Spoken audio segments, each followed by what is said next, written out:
ग्वालियर को यूपी समझने की भूल ना करें नीले परिंदों।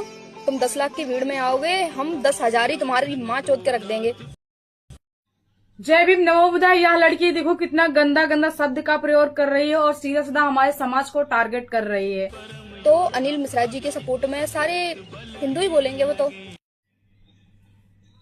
अनिल मिश्रा का साथ वही लोग देंगे जो कानून को नहीं मानते, डॉक्टर बाबा साहेब को नहीं मानते, उनके बारे में नहीं जानते और कानून को फॉलो नहीं करते। ये कानून के अनुसार डॉक्टर बाबा साहेब को अनिल मिश्रा लगातार बाबा साहेब को टारगेट करता रहता है। बाबा साहेब पर हमेशा टिप्पणी गलत टिप्पणी करता रहता है। तो भाई साहब वही लोग साथ देंगे जो लोग गलत का साथ देते आए हैं। बाकी कोई पढ़ा लिखा व्यक्ति मुझे नहीं लगता कि अनिल मिश्रा का साथ देगा, क्योंकि डॉक्टर बाबा साहेब का अपमान और संविधान का अपमान, पूरे भारत का अपमान एक समान।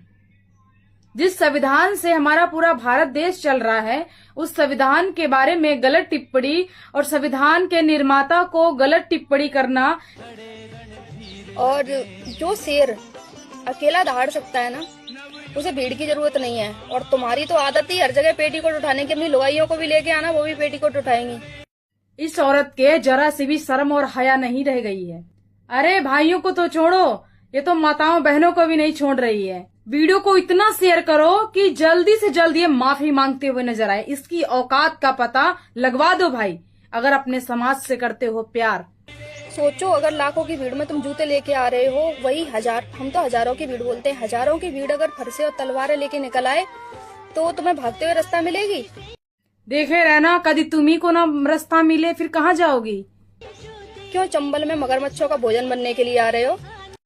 तू बहना क्यों हमारे समाज को टारगेट कर रही है? अगर हमारा समाज आवाज उठाने पर आ गया, फिर देखना तुम माफी मांगते हुए नजर आओगी। सही कह रहे हैं, छोड़ दो हमारे समाज को टारगेट करना। अभी तुम्हारे सीजीआई साहब पे जो जूता पड़ते पड़ते बचा है ना, तुम्हारी चांद तो टकली होके ही जाएगी यहाँ से। ठीक है भाई, समाज को छोड़ो। इतने बड़े पद पर बैठे जस्टिस गवई जी को जब ये लड़की नहीं छोड़ रही है, इस पे कोई कार्रवाई नहीं हो रही है, ये हर चीज का मजाक बना के रख दी है।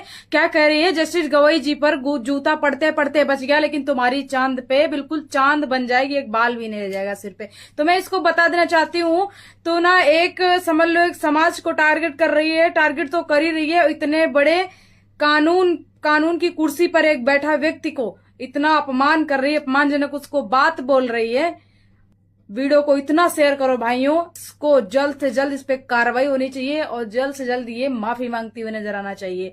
क्या बोलते हैं ना कि चंद लाइक और फॉलो के लिए कह रही होगी, सोच रही होगी कि एक बार मैं कुछ भी बोल देती हूँ, गलत सलत गाली देती हुई समाज को और कुछ भी टिप्पणी कर देती हूँ, एक बार वायरल हो जाऊं ना, फिर तो वायरल हो जाऊंगी, चाहे केस भले ही हो जाए। लेकिन इसको पता नहीं है अभी हमारा समाज अगर इस पे आवाज उठाने को आ जाए तो ये माफी न मांगते हुए नजर आएगी और फिर आंसू पोंछते हुए नजर आएगी, भाई माफ कर दो, जो भी बोला माफ कर दो। क्योंकि अक्सर करके मैंने देखा है, जो गलत टिप्पणी करता है वो ऐसा ही भीख जैसे माफी मांगते फिरता है और फिर भीख जैसी माफी नहीं मिलती है, फिर सजा ही मिलती है।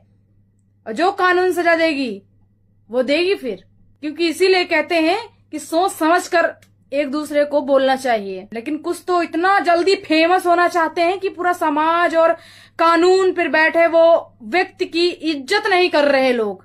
जय भीम नमो बुद्धाय। वीडियो को शेयर कर दो बस।